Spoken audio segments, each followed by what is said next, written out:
Nestled in the rugged fold of the Appalachian Mountains lies a stretch of land both beautiful and haunting. Chestnut Ridge, a name that might not appear in most history books, is not just a place, but the keeper of a people's story. For centuries, the forests here have whispered secrets, shielding a community wrapped in mystery, misclassification, and misunderstanding. They're known by many names: the Chestnut Ridge People, the Ridge Folks, or simply the Mountain People. But who they truly are remains a puzzle wrapped in generations of silence. The tale begins not with a clear origin, but with a shadow. Throughout the 19th and 20th centuries, census takers, tax collectors, and school officials arrived in the region baffled by what they saw. Families with light brown skin, pale eyes, dark straight hair, and surnames that didn't quite match the expected identities of the time. They weren't white, nor were they fully accepted as black or Native American. Some were marked as mulatto, free-colored, or even Indian on paper. Yet these terms never captured who they believed themselves to be. Outsiders asked, were they mixed race, escaped slaves, displaced native tribes, or some blend of all three? The answers were never simple, and that was part of the enigma. Chestnut Ridge cuts through West Virginia, southwest Pennsylvania, and into parts of Virginia. It's not a single village or tribal council, but a patchwork of families who lived isolated from mainstream society, fiercely self-sufficient, and deeply rooted to the land. Their homes were humble, often wooden cabins clinging to the ridgeline. They farmed, hunted, and survived with little reliance on the world beyond the mountains. And perhaps because of that isolation, they developed a culture, identity, and oral history largely unknown to the outside world. For decades, they were regarded with suspicion and even fear. Tales of witchcraft, strange healing rituals, and eerie howls in the night made their way into local lore. Parents warned children not to wander into Ridgeland after dark. Superstitions turned to stereotypes. Yet beneath the rumors was a very real struggle, a people caught between racial lines and a nation obsessed with color and classification. In school records, Ridge children were often marked C for colored, denied access to white schools, and left in the margins of education. During the Jim Crow era, they were too dark to be white, too light to be black, and too unfamiliar to be claimed by any native tribe. They were outsiders in every room. Even their own country seemed unsure what to make of them, and so they retreated. Many Ridge families avoided government intrusion altogether. They stopped registering births. Some changed names or relocated deeper into the hills. Children were raised not to speak of where they came from. This silence became survival. Yet in quiet corners of Appalachia, the Ridge story endured, whispered from grandmothers to grandsons, carved into gravestones, or hidden in locked family Bibles. Today, anthropologists and genealogists have only begun to scratch the surface of this hidden history. Some suggest they are related to the Melungeons of Tennessee, another tri-racial group similarly shrouded in mystery. Others link them to displaced Native Americans like the Saponi or Monacan tribes, or to runaway slaves who found refuge in the mountains long before emancipation.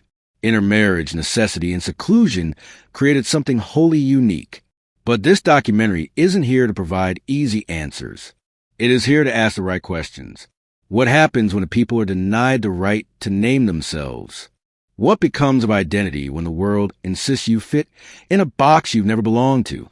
And what do we lose as a nation, as a culture, when we ignore those pushed to the margins of our maps? As we journey through the shadows and sunlight of Chestnut Ridge, we will explore the lives of these mountain people, their struggles, their stories, their secrets. Some segments will take us deep into colonial history, others into eerie folklore. You'll hear the echoes of segregated schoolhouses and the silence of unmarked graves. We'll meet descendants reclaiming their heritage and scientists trying to decode centuries of forgotten lineage. But above all, you'll hear the voice of people who, despite being nearly erased, never truly vanished. They've been here all along, in the shadows of the hills. To understand the mystery of the Chestnut Ridge People, we must journey back to a time before America had a name, to a world of borderless wilderness, fractured colonial ambitions, and uncertain alliances. It was in these wild and often lawless frontiers that something unique began to take shape. Somewhere in the shadow of empire, beyond the watchful eyes of European settlers and indigenous war councils, a new people emerged, not from conquest, but from survival. The story begins in the 1600s and early 1700s, when European colonists pushed westward from the coastlines of Virginia, Maryland, and Pennsylvania. These early settlers often clashed with native tribes over land, trade, and power, but not all encounters were hostile. Intermarriages, alliances, and cultural exchanges occurred, especially in isolated, mountainous regions where survival outweighed political ideology. Some white men took native wives. Some African slaves fled into the wilderness and were sheltered by tribes already resisting colonization. These three strands, European, Native, and African, began to entwine. But what happened in places like Chestnut Ridge was different from the mainstream narrative. As colonial governments grew more rigid, enforcing racial boundaries through laws like Virginia's 1705 Slave Code or the 1723 Act to prevent the freedom of Negroes, those who lived outside the racial norm became problematic, dangerous even. Mixed-race families, whether free or fugitive, often found themselves harassed, taxed without representation, or stripped of legal rights. And so they fled.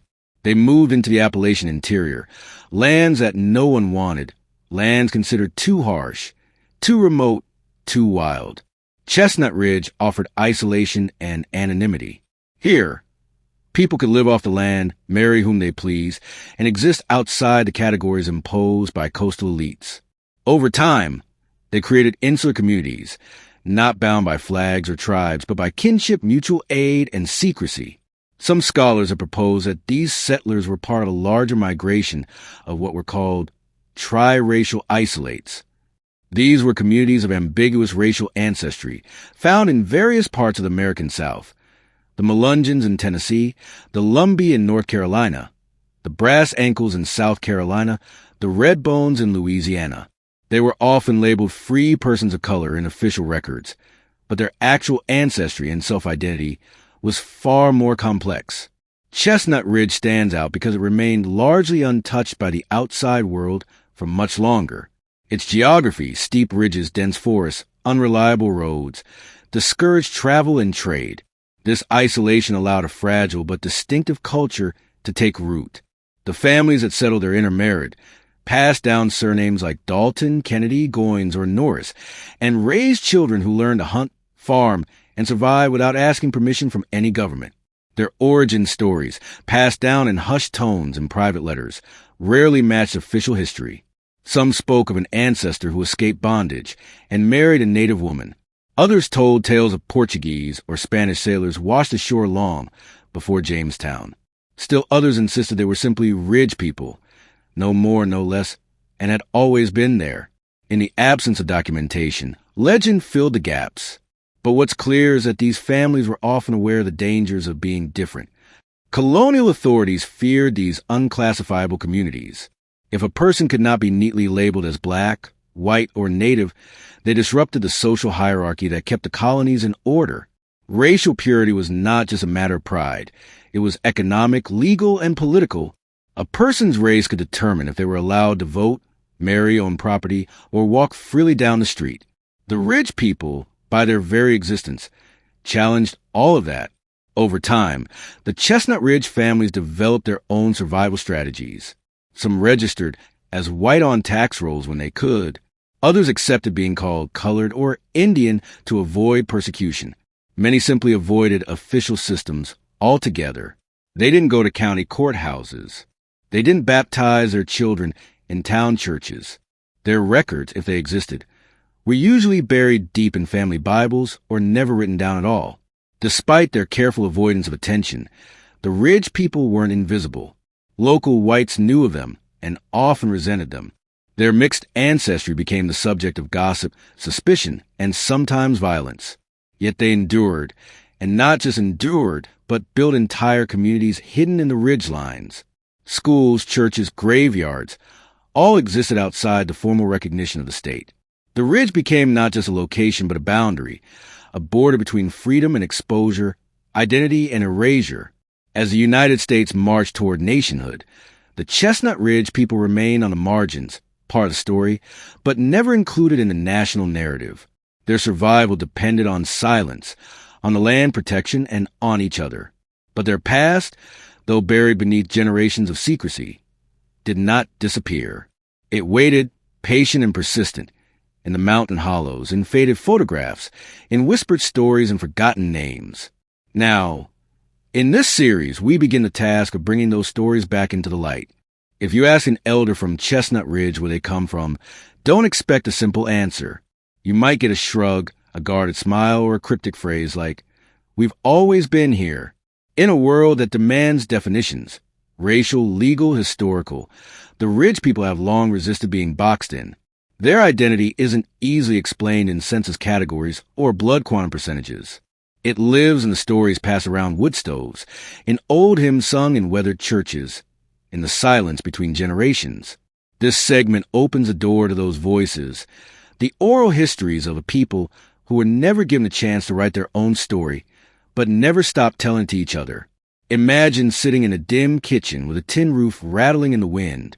An older woman with gray braids and hazel eyes begins to speak. Her voice is soft but steady.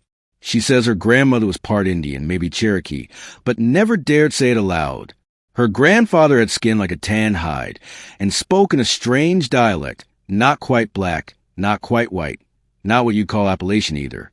They came from the ridge, she says, nodding to the tree-covered horizon outside. And the ridge kept them. These stories are not found in textbooks. They're found in whispered bedtime tales, in warnings not to talk too much at school, in reminders to keep your people safe. Many Ridge families lived through decades when being classified as anything other than white came with legal penalties, lost rights, or social exile. So they adapted. They created a kind of cultural camouflage, speaking little, keeping to themselves, and raising their children to know who they were, but not to speak it out loud. Yet within their homes and hills, an oral tradition flourished. Stories were sacred. Lineage was traced not by paper, but by memory. Your great-uncle hunted with a bow he carved himself. One elder might say, your auntie had dreams of the dead before they passed. We're Ridge folk. We always knew things before they happened.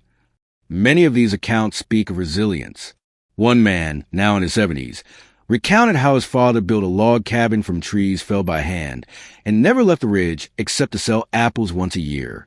His mother, light-skinned and sharp-eyed, taught him herbal remedies passed down from ancestors she never named. He says they were neither ashamed nor proud, just quiet. The world didn't want to know us, so we didn't bother telling it. But it wasn't just external pressure that shaped this silence. Internally, families sometimes clashed over how much of their identity to claim or conceal. One sister might pass as white and marry into town society, while another stayed on the ridge, rooted to her people and land. Over time, some descendants lost track of their origins altogether, until a photograph or a DNA test reopened the past. In recent years, younger generations have begun to piece together what was hidden. Through interviews, oral history projects, and cultural documentation, they are reclaiming a story nearly lost. One young woman, whose family had lived on Chestnut Ridge for over a century, described the moment she heard her grandmother call them Ridge Runners. She didn't know what it meant at first. Was it a compliment? A curse? A joke? It was identity compressed into a phrase. Ridge Runner was once used by outsiders as a slur, a way to mock those who didn't fit neatly into society's norms. But now, it's being embraced by some descendants as a badge of pride, a symbol of survival. These oral traditions are finally making their way into public awareness, digitized in university archives, featured in documentaries, and shared on social media. What was once shame is being reformed into cultural heritage. Of course, not every Ridge family agrees on how to move forward. Some still prefer the old ways, silence, privacy, suspicion of outsiders. And who can blame them? For generations, their people were studied like curiosities, labeled as degenerate or mongrel by anthropologists and state officials. Their silence wasn't just cultural, it was protective.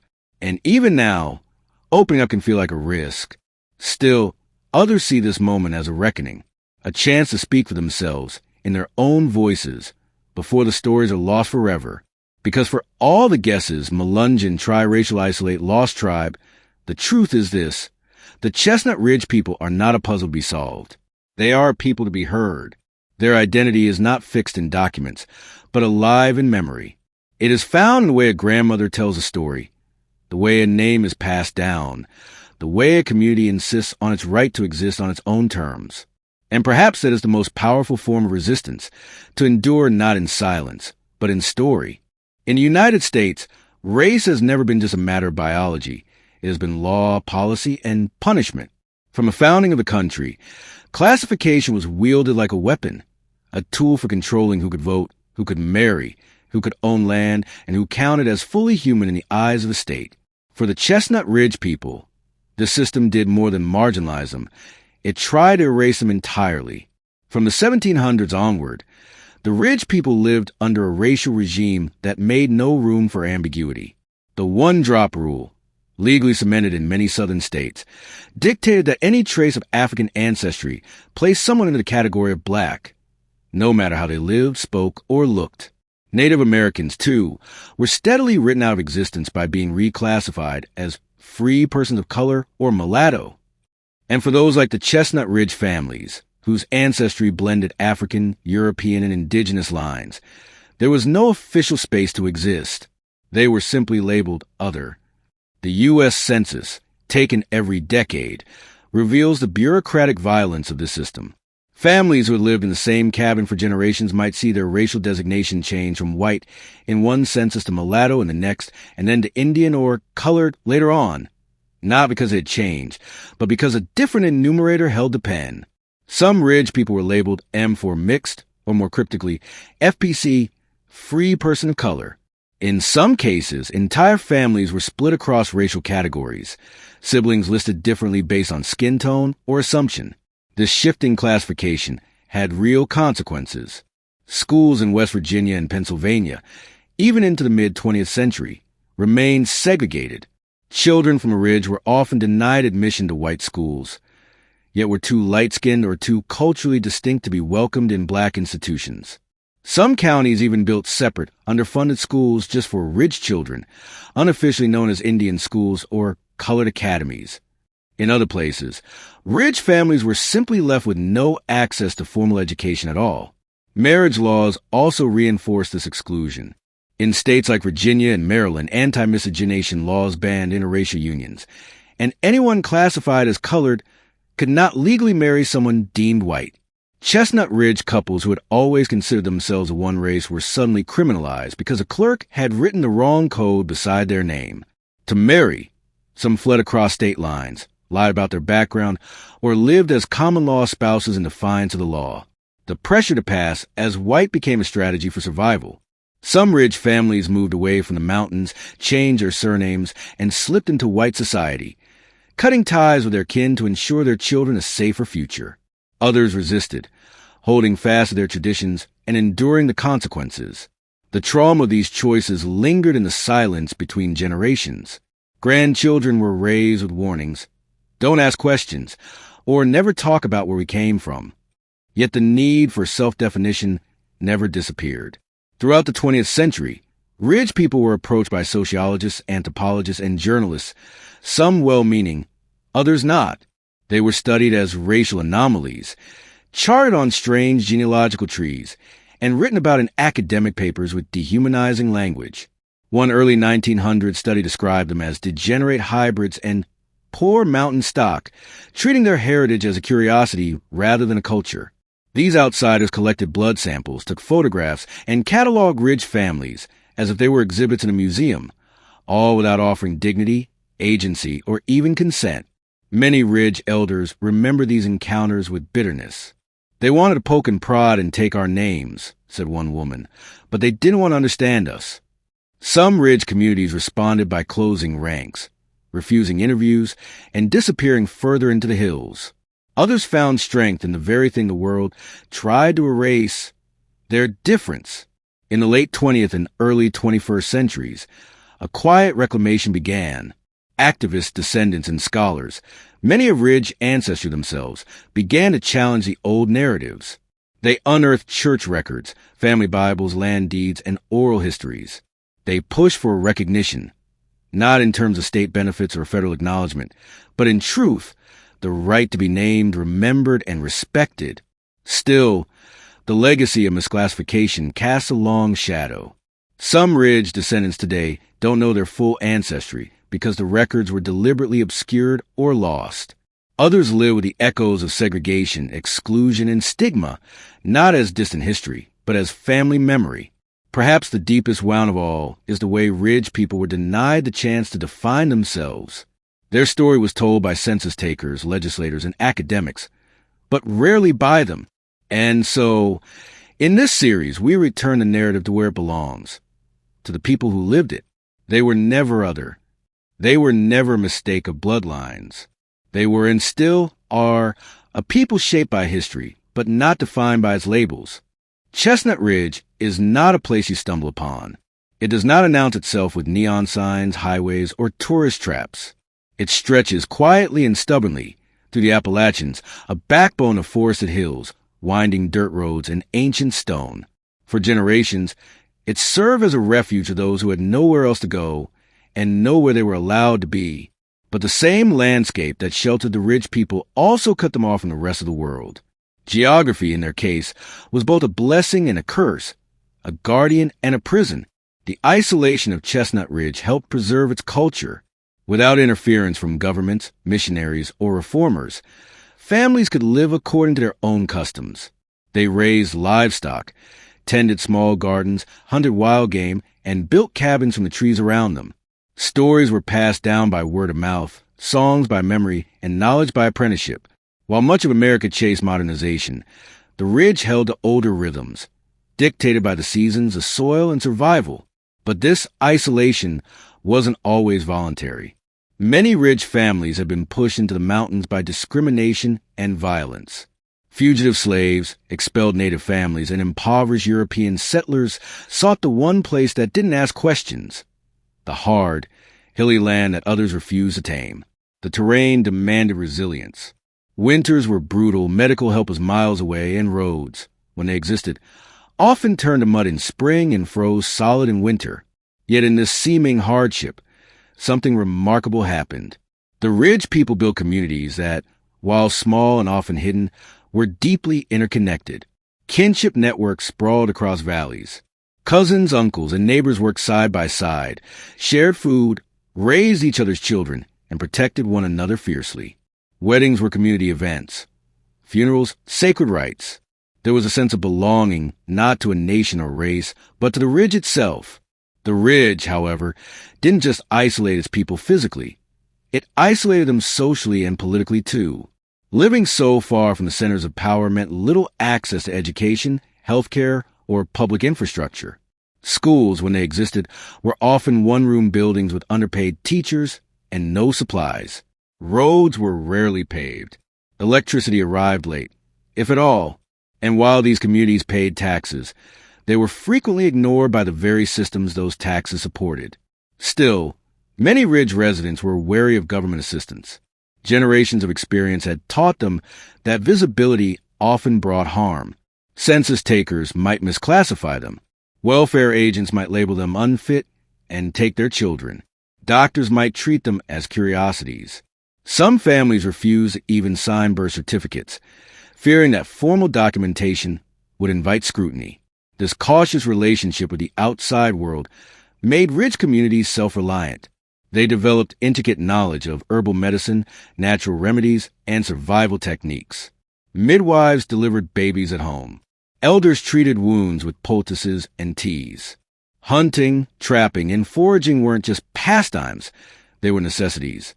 Everyone contributed because there was no one else to lean on.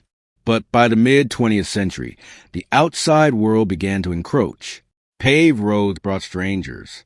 School integration brought conflict. Federal programs aimed at uplifting the poor began entering rural Appalachia with clipboards and cameras, often treating Ridge residents as backwards or uneducated. Stereotypes multiplied. Documentaries painted them as hillbillies or racial anomalies. Journalists wrote patronizing articles about their peculiar features or strange customs, failing to see the dignity, history, and complexity that had allowed these people to survive for centuries.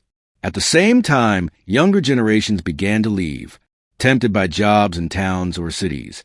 Many children of the Ridge sought opportunities elsewhere. Some broke ties with their past completely, choosing to pass as white or blend into mainstream society. Others returned with questions, trying to reconnect with stories half remembered and half denied. As the ridge emptied out, the silence grew louder. Abandoned cabins decayed, graveyards filled with unmarked stones. The geography that had once hidden and protected this community now threatened to bury it altogether. Yet not all was lost. Some descendants stayed. Others returned. Slowly, a new movement began, one rooted in remembering, restoring, and recording what had almost vanished. Historians, folklorists, and ridge families began mapping old homesteads, restoring churches, digitizing family photographs, and archiving oral histories. The very terrain that had protected them from destruction became a map for rediscovery. Today, Chestnut Ridge remains stubbornly rural, a place of fog-draped hills and winding roads. Cell phone signals fade, but stories remain strong. To outsiders, it may still seem like the edge of nowhere, but to those who know its trails and hollows, it is sacred ground, not just because of what was built there, but because of what was preserved. The ridge was never just a location. It was, and still is, a living memory, a place that asked no questions and gave no answers, except this: we are still here. Long before the Chestnut Ridge people were spoken of in censuses or courtrooms, they were spoken of in whispers. Stories clung to the ridge like morning fog, curling through hollows and passing between generations. These weren't just tall tales or idle gossip. They were the living folklore of a people who survived not only in isolation, but in imagination. For the ridge folk, legend was not a pastime. It was protection, memory, warning, and identity. In these stories, the ridge was alive, watching, listening, even judging. One of the most enduring legends tells of a dark walker, a shadowy figure said to roam the ridgelines at dusk. Older residents claim he wears no face and moves without sound, emerging only when outsiders come too close. The dark walker was often blamed when livestock went missing, when travelers lost their way, or when strangers stumbled into trouble. But to people of the ridge, he was less a monster and more a guardian, a spectral reminder that this land belonged to someone, and not everyone was welcome. Then there are the witch tales. According to local lore, several women in the late 1800s were known as ridge witches. These were not broom-riding, spell-casting villains from fairy tales, but midwives, herbalists, and healers, women with deep knowledge of the forest. They knew which leaves could ease a fever, which roots stopped bleeding, and which flowers opened the womb. To some, they were saints. To others, particularly outsiders, they were dangerous. A few were driven from their cabins, accused of cursing crops or causing miscarriages. Their names were rarely recorded, but their stories live on in songs and warnings. Don't cross the ridge when the moon is high, lest the old woman find your lie. Animals, too, played a strange role in ridge folklore. Black dogs with glowing eyes, owls that hooted 3 times before death, snakes that guarded family secrets beneath porches. One particularly eerie tale tells of a wolf that walked like a man. According to the story, it was once a ridge boy who fell in love with a girl from town. Her father forbade the match and beat the boy near to death. That night, the boy vanished. Later, a large gray wolf was seen near the father's property, and by morning, the man had been found dead, his throat torn open, no tracks in the snow. The tale ends with a warning: never betray the ridge, it remembers. Ghost stories abound as well. One cemetery on the ridge, long forgotten and overgrown, is said to be haunted by the spirit of a woman named Eliza, who died in childbirth after being denied medical help by a white doctor in town. Locals say her cries can still be heard on stormy nights. Others speak of lantern lights, mysterious orbs that appear in the woods and lead travelers astray. Skeptics call them swamp gas or tricks of the eye. But to ridge people, they're spirits, sometimes helpful, sometimes vengeful. These stories served a purpose. In a world that tried to erase them, the ridge people found power in the unseen. Folklore became a shield, a way to make sense of hardship, explain injustice, and assert control in an uncontrollable world. When your people are misclassified, misunderstood, and maligned, myth can be a way of saying, we are more than what you see. We have magic. We have memory. We have roots that go deeper than your maps. And outsiders took notice. As early as the 1920s, folklorists began visiting the ridge in search of authentic American legends. They recorded songs, copied down ghost stories, and filmed eerie footage of cabins in the mist. But what they failed to understand was that these weren't just relics of a dying culture. They were tools of survival. When ridge parents told children not to wander into the woods alone because the white-eyed man would take them, it wasn't just to scare them. It was to protect them from cliffs, from bears, from strangers who might do worse than any ghost. Modern descendants of the ridge still tell these stories, though now they compete with smartphones and satellite TV. Some dismiss them as superstition. Others are trying to preserve them, collecting them into books, websites, and podcasts.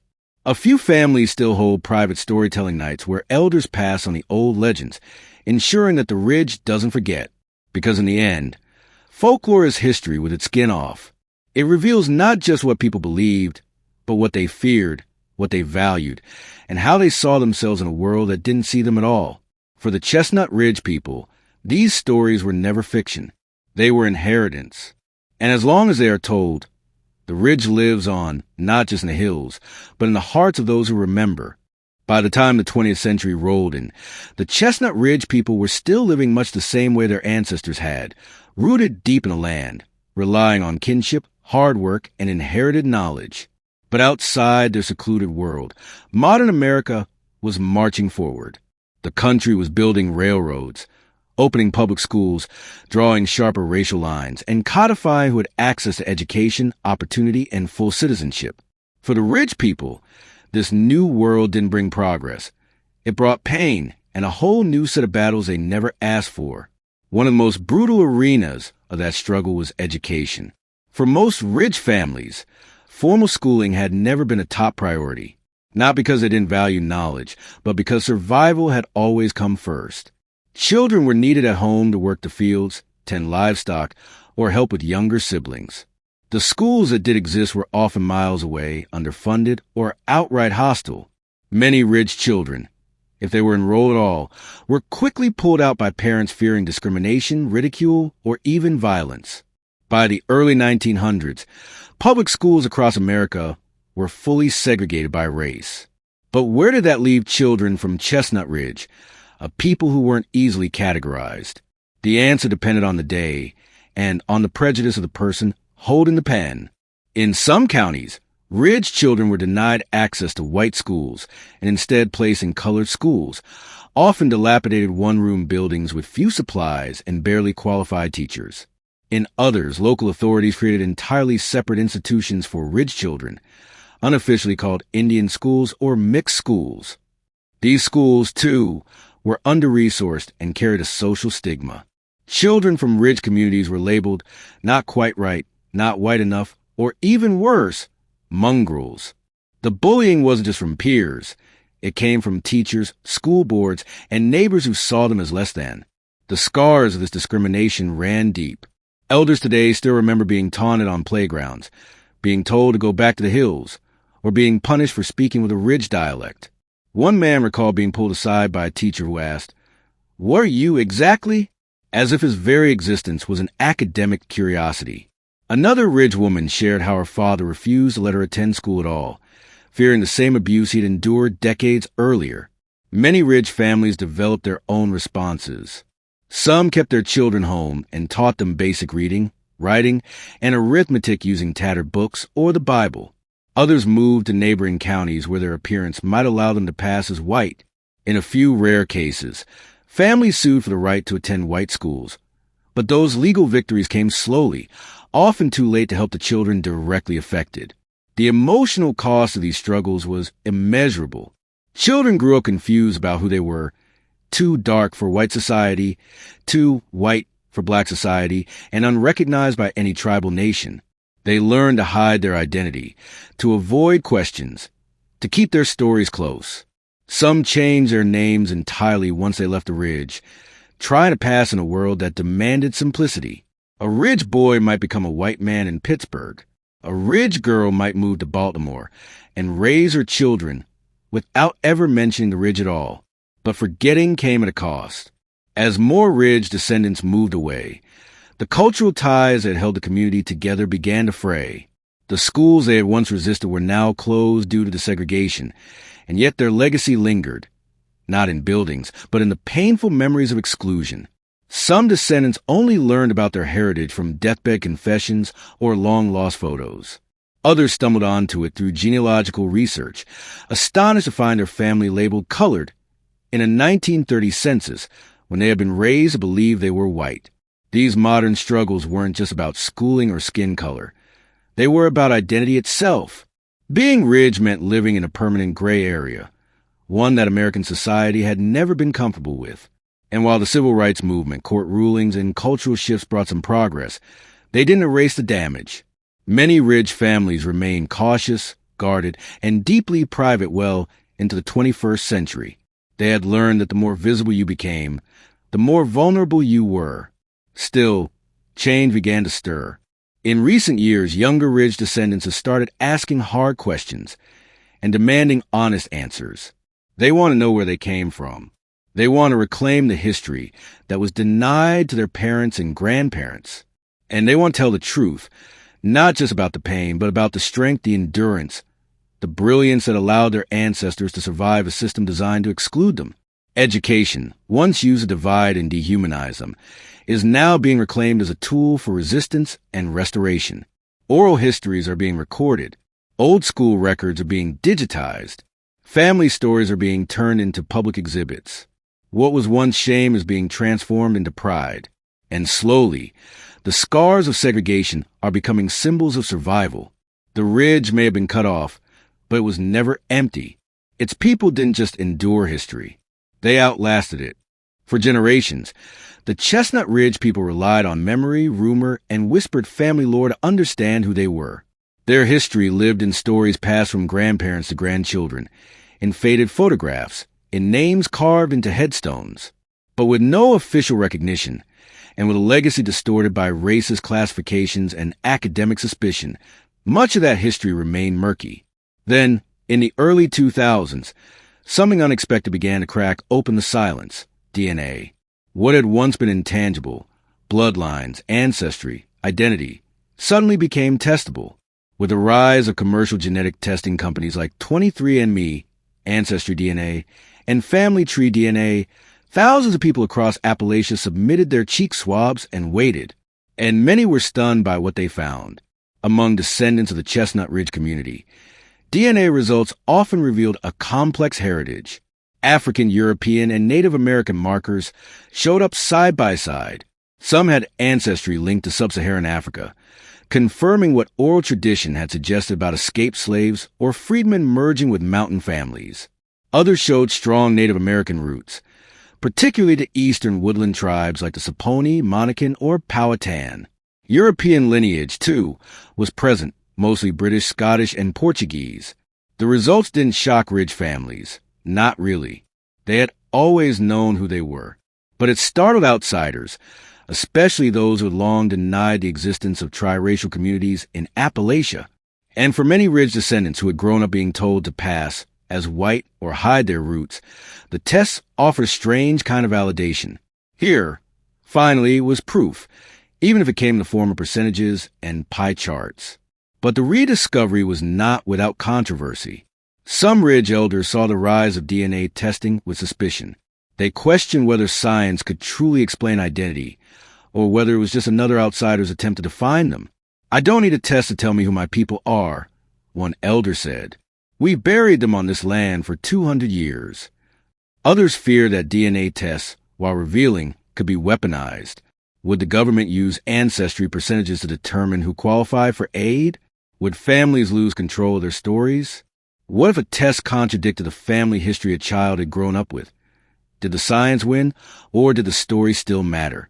Indeed, many of the Ridge community's most powerful narratives don't show up on DNA reports.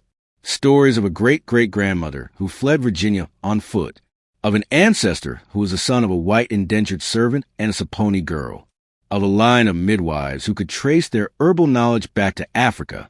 These tales are identity, even if they lack laboratory confirmation. DNA can add clarity, but it cannot replace cultural memory. Still, the test sparked a cultural shift. Younger generations, many of whom had left the ridge for cities and careers, found themselves pulled back toward the past. Some started family history projects, digging into old records, tracing land deeds, mapping kinship ties. Others began reconnecting with distant cousins whose test results matched theirs, sometimes across the country, sometimes just over the next hill. Family reunions grew larger, and suddenly, what had once been shameful began to look like a rich, complicated inheritance. Academic researchers took notice, too. A new wave of scholars began re-examining earlier claims about the Chestnut Ridge People. The old racist studies, the ones that called them degenerate hybrids or questioned their intelligence, were being publicly discredited. In their place, modern historians, anthropologists, and geneticists worked alongside Ridge descendants to tell a more accurate story, one of survival, resilience, and self-determination. One breakthrough came when DNA evidence linked several Ridge families to known Native American haplogroups, particularly from the Tutelo-Saponi lineage, tribes long believed to have vanished or merged into white or black populations.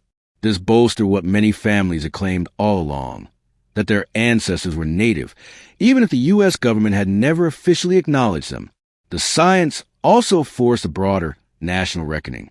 For decades, America has treated race as a binary, black or white, native or not, legal or illegal. The Ridge story and the genetic reality behind it defies those borders. It reveals what many historians have long known, that American history is not a story of clean lines, but of mixing, merging, resisting, and remembering. And with that knowledge comes a quiet revolution. The children of the Ridge are no longer just looking back.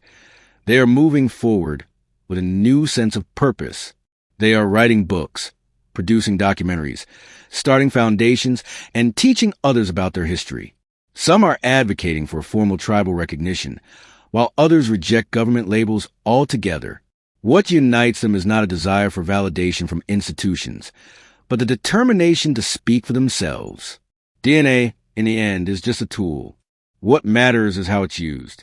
For the Chestnut Ridge People, it has become a bridge, connecting scattered descendants, reviving lost narratives, and reaffirming what they always knew deep down.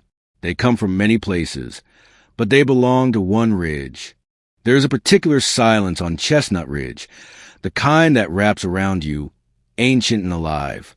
But if you stay long enough, if you listen with patience and respect, that silence begins to break. Not with shouts, not with speeches, but with quiet stories. Stories of loss, endurance, family, and the ache of belonging somewhere that no map could ever quite name. This segment brings us face to face with the people of the Ridge. In their own words, these are the voices that history books ignored, that census papers misnamed, that officials misclassified, and that America tried to forget. But here, they speak for themselves. We were never white, never colored, just Ridge. That's how 82-year-old Franklin Norris describes his life. Sitting on his porch, the mountains rolling behind him like a green ocean, he speaks plainly. My daddy told me never to call myself black, because we weren't. Told me not to say Indian neither, because they'd come take the kids. He said, we was Ridge people. That's all. Franklin remembers walking 5 miles to a one-room schoolhouse built just for their kind, not welcome in white schools, not expected in black ones. The building had no heat in winter and leaked when it rained. He says the books were hand-me-downs of hand-me-downs. Still, his voice holds no bitterness, only resigned strength. We made do, he says. We always did. His cousin, Lorraine Dalton, now in her late 70s, sits beside him. She recalls being warned by her grandmother to keep your head down in town and don't talk Ridge too loud. Her grandmother, she says, practiced herbal medicine, delivered dozens of babies, and never charged a cent, but they called her a witch, said she had devil in her eyes. She had wisdom is what she had. They feared what they didn't understand. I had to leave the Ridge to find out who I was. That's the voice of James Goins, a third-generation Ridge descendant now living in Pittsburgh. His parents moved off the mountain in the 1960s, determined to escape the isolation and prejudice. They never spoke of the Ridge. It was like that part of our life got sealed off, he says. It wasn't until James took a DNA test in his 40s that the question started. The results said I had West African, Native American, and European ancestry, all within a couple generations. That discovery led him down a rabbit hole of genealogy, phone calls to elderly relatives, and weekend trips back to the ridge. What he found shocked him, not just in the records, but in the living people. There were folks up there who looked like my uncle, talked like my grandfather. They told me stories I thought had died with my dad. For James, rediscovering the ridge wasn't just about identity. It was about healing. I used to feel like I was made wrong, like I didn't belong anywhere. But now I know I'm ridge, and that's something to be proud of. It was shame, always, even when it shouldn't have been. So says Deborah Kennedy, a schoolteacher and writer who grew up hearing whispers about her family's past.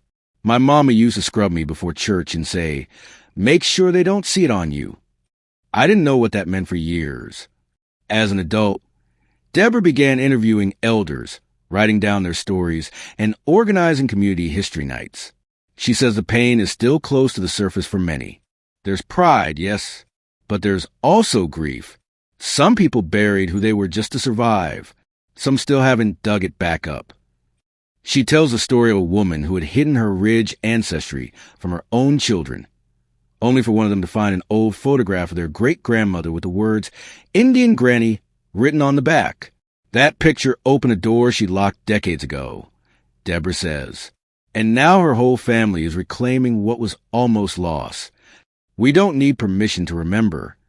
That line comes from Angela Norris, a young activist, artist, and proud Ridge descendant who is part of a new generation refusing to be silent. She creates paintings based on old family photographs, organizes oral history projects, and leads workshops in Appalachian schools about hidden communities like hers. "I'm tired of Ridge folks being footnotes," she says. "We were here before the textbooks. We've always been here." Angela's voice is full of fire. She speaks with pride, not only in her ancestry, but in the strength it took to hold on to it. We're not a mystery. We're a memory, one that refuses to disappear. These interviews reveal a pattern of silencing and survival, of forced forgetting and fierce remembering. The pain is still real, but so is the pride. Pride in ancestors who refuse to vanish. Pride in stories that lived on in whispers. Pride in knowing that even without recognition, the Ridge never forgot its own. The Ridge people were never waiting to be discovered. They were waiting to be heard. The Chestnut Ridge has always been a place where time moves differently, slower, more quietly, with the patience of deep roots. But even here, change comes. And for the people who call this ridge home, the future is no longer something to fear or flee from. It's something to shape. After centuries of silence, denial, and marginalization, the ridge is waking up. The descendants of those once mislabeled and misunderstood are now claiming the narrative for themselves. The question is no longer, who are the Chestnut Ridge people? But rather, what legacy will they leave, and who gets to tell their story? From hidden histories to heritage movements, one of the most significant changes in recent years is the way Ridge descendants are reclaiming their identity as something worthy of preservation. Not a shame to be hidden, but a culture to be honored. This is happening across mediums: books, documentaries, oral history projects, educational campaigns, museum exhibits, and digital archives.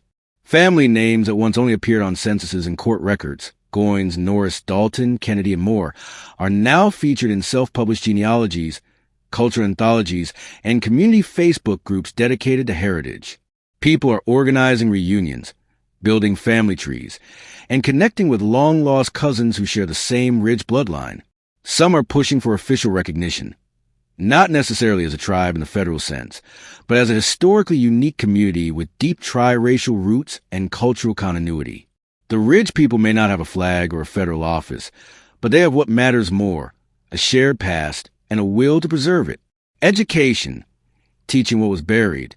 In local schools, a new curriculum is emerging, one that includes the stories of Appalachian mixed-race communities like Chestnut Ridge, the Melungeons, and the Carmel Indians. Teachers who once feared touching on racial identity in rural areas are now finding materials, partners, and platforms that celebrate complexity. Angela Norris, the young artist and activist introduced in the last segment, leads workshops in schools and community centers under a program she helped launch called Ridge Roots. Her sessions cover everything from oral storytelling to ancestry mapping to examining old legal documents.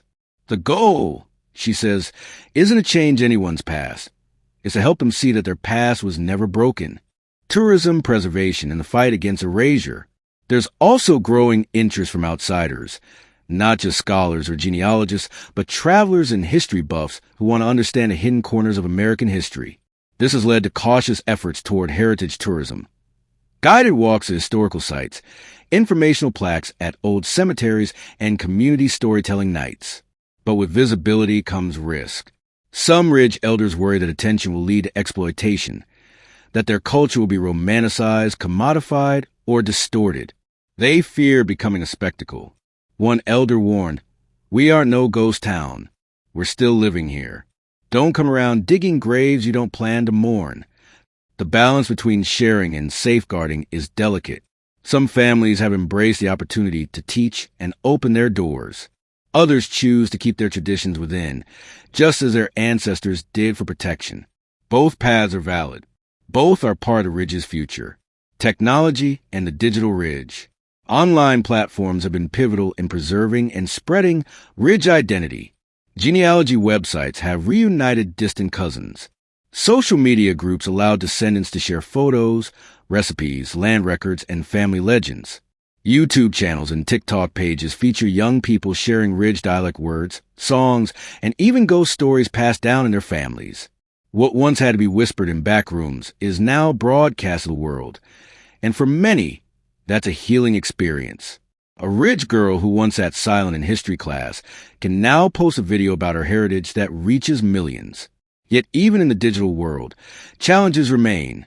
Misinformation, trolls, revisionist narratives. But the Ridge people have always been cautious about who they trust. Their wisdom lies in remembering. Not everything loud is true, and not everything silent is dead. A legacy rewritten, not erased. The Chestnut Ridge people are not looking for sympathy. They don't want to be turned into a tragic chapter or a folklore footnote. What they want, and what they deserve, is truth, acknowledgement, a seat at the table of American memory. Because their story is not just about racial ambiguity or historical neglect. It is about survival against erasure, about building family without permission, about belonging to a place that never asked you to explain yourself. The Ridge was never just a backdrop. It was a crucible, a place that forged a people strong enough to outlive documentation, persecution, and misrepresentation. And now, as the children and grandchildren and great-grandchildren of those quiet survivors begin to speak louder, the world is finally starting to listen. Final words. The story of the Chestnut Ridge people is not finished.